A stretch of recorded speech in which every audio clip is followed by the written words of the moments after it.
Goeiedei and welcome. My name is Amareeske and today I will be talking about 4 books I have read recently. Starting with Jade City by Fonda. This is her first adult novel. She has written several YA novels. This book is set on the island of Goeiedei in the city of Janloon.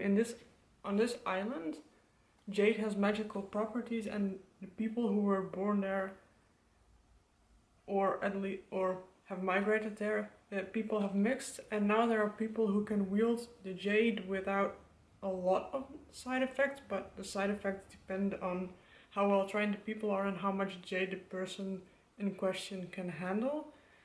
We follow a family of 2 sons, a daughter and an adopted son. That's the perspectives we get throughout most of the book, and in the end we get some other perspectives. And we see a war developing and brewing, and what goes on into the clan life of these people, because the war is based on 2 different clans that can use these magical powers, and opposing views to how the jade should be handled and distributed over the world and that kind of stuff. It has themes of drug abuse, drug use, and also family, loyalty, honor, and so much more. This was a fun book. It took me quite a while to read it because in the beginning there is a jarring sex scene that didn't need to be there, in my opinion, to give an example of how much that character in particular loved that woman. It was completely unnecessary, and I did think it did not fully and completely fit the narrative of the story, but the writing style itself was nice to read, and the story was complex, multi-layered, and fun, but also very dark. I really enjoyed reading this, and I would totally recommend you try and read this. And now we go on to An Absolutely Remarkable Thing by Hank Green.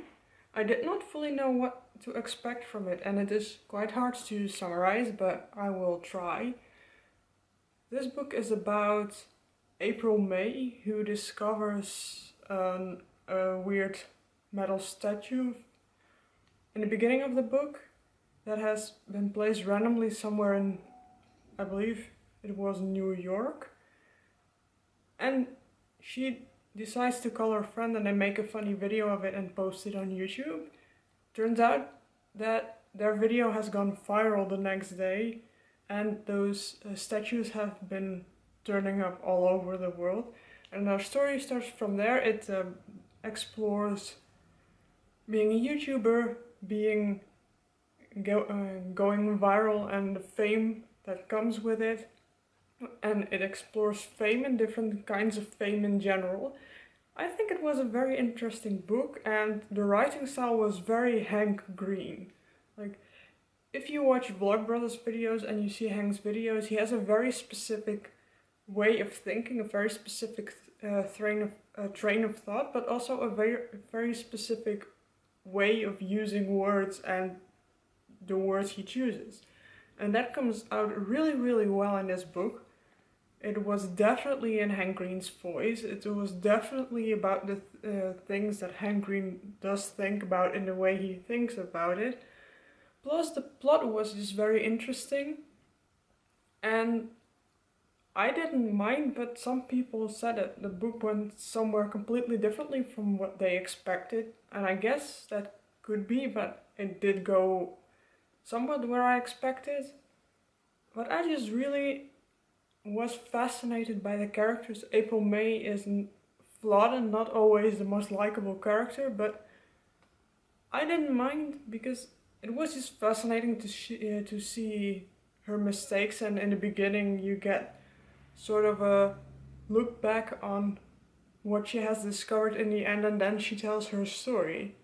And she admits to having made mistakes, but not necessarily seeing that in the moment itself.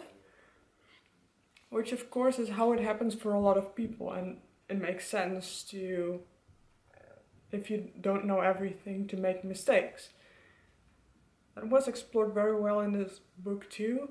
And then the ending. I know this book is going to get either a sequel or a companion novel. I think it's going to be a sequel. And I really, really want to read it because I'm now very curious what the sequel is going to be like. I hope it's written with the same writing style. It took a little bit of getting used to when I started reading it, but it was so well done. This is a very strong debut novel, and I hope Hank Green goes on writing and writes a lot of, not similar books, but books with his train of thought, because it's just very fascinating to me. Now we go on to the third book, which is I finished Fishes by Schwab. This book I also started quite a while ago, like I think spring last year. I read about 110 pages and then I set it aside because I wasn't fully in the mood. But then I think in January, I'm not sure, I decided to go and finish it because I was curious why everybody loved it so much. And I have had this happen with V. Schwab books more often, that I can see why people think the books are good and fun, but I can't necessarily see why people give them 5 stars or why they think it's a great book, because I don't really agree. And especially with this one, this is a book about anti-heroes and superpowers, people who discover how you can get superpowers and they decide that they want to get superpowers. It happens through severe near-death experiences, and we see throughout the book several people who have powers, and the powers they get depends. That's a spoiler. Where it depends on what powers they get. It's told later in the story, but the plot was not necessarily very strong in my opinion. I thought the concept was very interesting. And what happened was very interesting, but I think instead of doing flashbacks and current time things, I think a linear way of storytelling would have worked better, but then you lose the gimmick of the book. The characters were relatively flat in my opinion.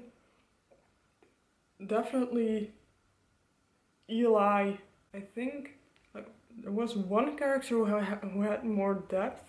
But there was also a character with a power which was very manipulative, who literally forced another character to kiss her, which is harassment, which I cannot stand behind. Plus the fact that everything in the book where she played a role in could have taken place without her, so she is a completely unnecessary character with a vile power that didn't need to be there. And that I find a shame. I don't think I will read Vengeful. I definitely will not spend my money on it because I didn't think Fishes was good enough to even need a sequel. Or you can definitely see that this is one of V. Schwab's first books because I checked what she published first. I think this is her first adult novel, but for the fact that this was not a debut novel, it is not that great.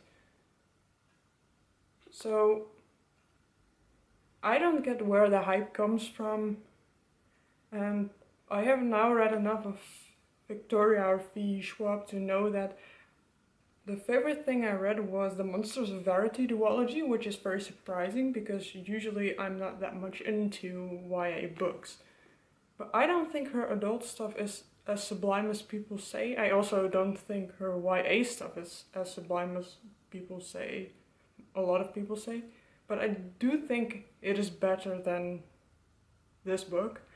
But I don't think I will read a lot more of her because I have now tried about 6 of her books. And even though they are a lot of fun and they read quickly, I don't think they are really for me. I'd rather read something like this, Centuries of June by Donohue, which in concept is a book about a man who fell on the back of his head on the floor in the bathroom. and he is wounded. He tries to tell his story about how he came to fall upon the floor, but then he gets interrupted by women who turn out to be from the past and who tell their stories. It is a little bit shrouded in mystery and mythology. We go through the past of the USA, like about 500 years of past. We get stories from the gold rush, but also from a Native American and from more modern people. We have some stories from the beginning and the ending of the 20th century, but like I said, gold rush, immigration periods from European people. It was very fascinating, and this is a magical realism. It was very darkly funny because every single female who came into the bathroom while man was telling his story to another man, who also magically appears to try to kill him in a very funny way. But if you read to the end, you discover something, at least I did not expect a twist. This book has a little bit of a mystery element to it. It's not a mystery novel, but it does have a little bit of a mystery element. And it was fun to discover.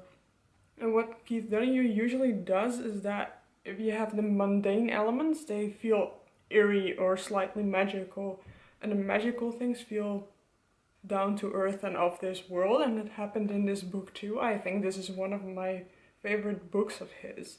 It was so well done. It was fun to read. I'm almost sad that I didn't read it sooner. I tried and then I wasn't in the mood because I tried to read it in June. It was on my June TBR because it's called Centuries of June.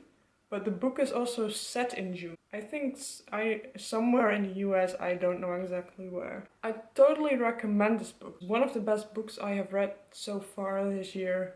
Jade City, and an absolutely remarkable thing I would also highly recommend, but those books I read at the ending of 2018. But so far these are the 4 books I wanted to speak about in this video. The 4 books I have recently read. 3 of the 4 I would definitely recommend, and Fishes, yeah, if you like superhero or anti-hero stories and the stories about their past, but don't expect too much of it, because I didn't even expect too much of it when I had already read 5 other V. Schwab books, and still I was disappointed and totally didn't get why people rated it so high. But this is it for now. Thank you for watching. Und keer.